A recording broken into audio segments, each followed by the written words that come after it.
everyone, Terry Chantel here. Happy Friday. So, as you know, I do a lot of research. I've been doing a lot of research and reading, and I love reading the IRS publications, and I'm all over this tax reform and potential tax plan, right?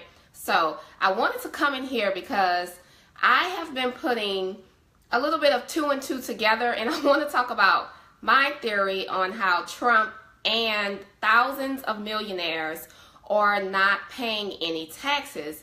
I believe firmly that you should not react to the tax codes, but take advantage of them, right? So that's what the wealthy do. They don't react. They just take advantage of what's presented to them. So that's what I'm going to talk about today. Now, I do a lot of reading, a lot of research, Tax Policy Center, IRS.gov, and this is just my theory, my 2 + 2 and making it a whole picture, right? Putting two and two together. So, one, in my research, I found that in 2011, Trump saved, he claimed a business loss of almost $1 billion on his tax return.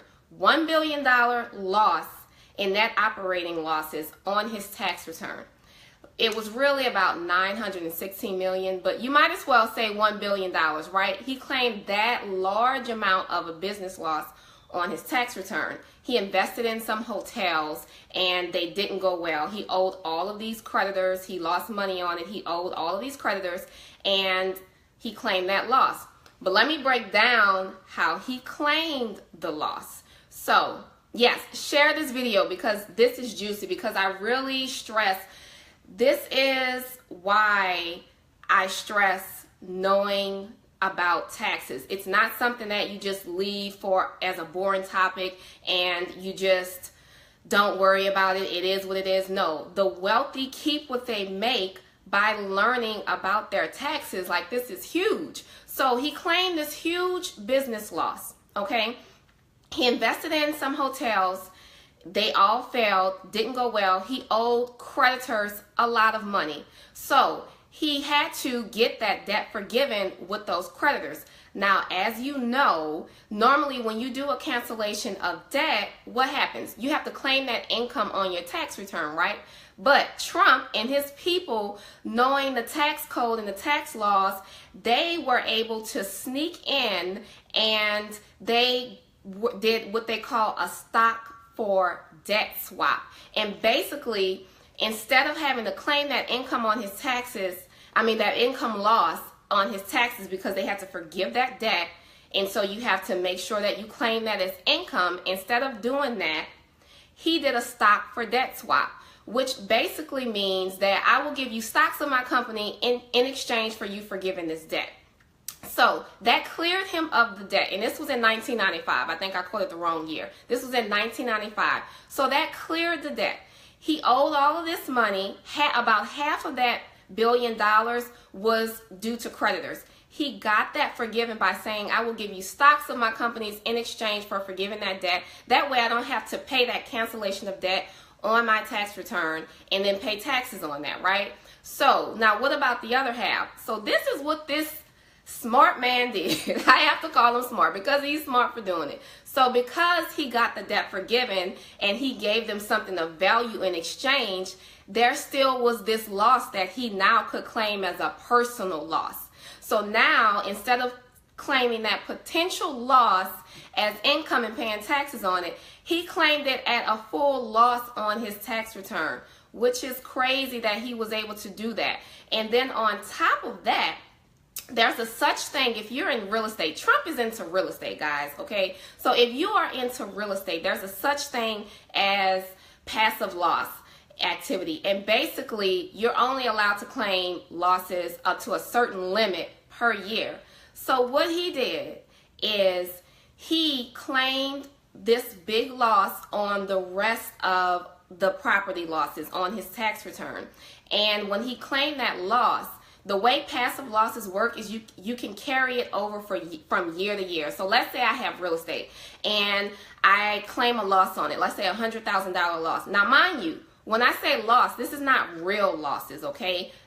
Some of this is paper losses. And by paper loss, I mean you can claim depreciation as a loss on your tax return even though your property still has market value. So it's not always loss as in a loss of actual money, but it could be just what they call a paper loss.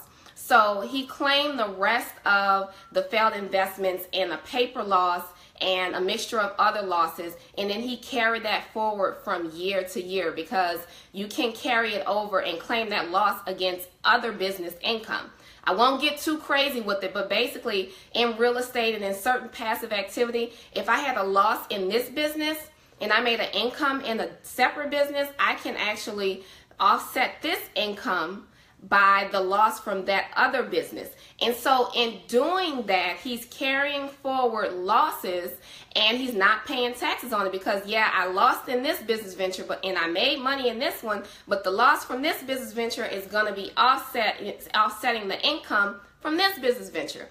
So that's understanding the way the losses work. And again, losses, some of that is passive activity. So this is all because he has a team of people and he's playing with the big boys, but that is not taking advantage of the tax code. Let me repeat what he did.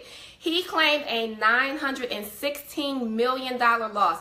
Do you know that means that he could have not paid taxes for 50 years because he could carry that loss over due to the limits? He could spread those losses out and offset income from other businesses up to 50 years of not paying taxes because of the 1 year that he claimed losses, which again wasn't all real losses. Some of that was paper loss, like it wasn't real money that he lost. That is taking advantage of the tax code and not reacting to it. And guess what? Whether it was ethical or not, it was the written IRS law at the time, and he was able to do it. And of course, they were scrambling to try to make sure you don't get rid of these, they could get rid of those loopholes within the tax system, which is why he's specifically going after certain tax laws and trying to obliterate them because, for example, in 1 year he paid $31 million in alternative minimum tax. In his very first proposal, that is the tax that he wanted to get rid of. Why? Because 1 year he paid $36 million in taxes and 31 of it was that ATM. So again, knowing the tax laws really saves you money, especially that's just not at the wealthy level. That's at us normal folk level as well. There are strategies, there are ways you can structure your business, there are ways you can offset one loss to another business. If you understand that that's considered passive activity, guys, you have to understand tax laws. And that is why I do what I do, because I see people lose money all the time because they don't understand that they're in the wrong business structure, or they didn't keep up with things, or they're too scared to write off their taxes because they know they didn't keep up with the records and they're afraid of the IRS.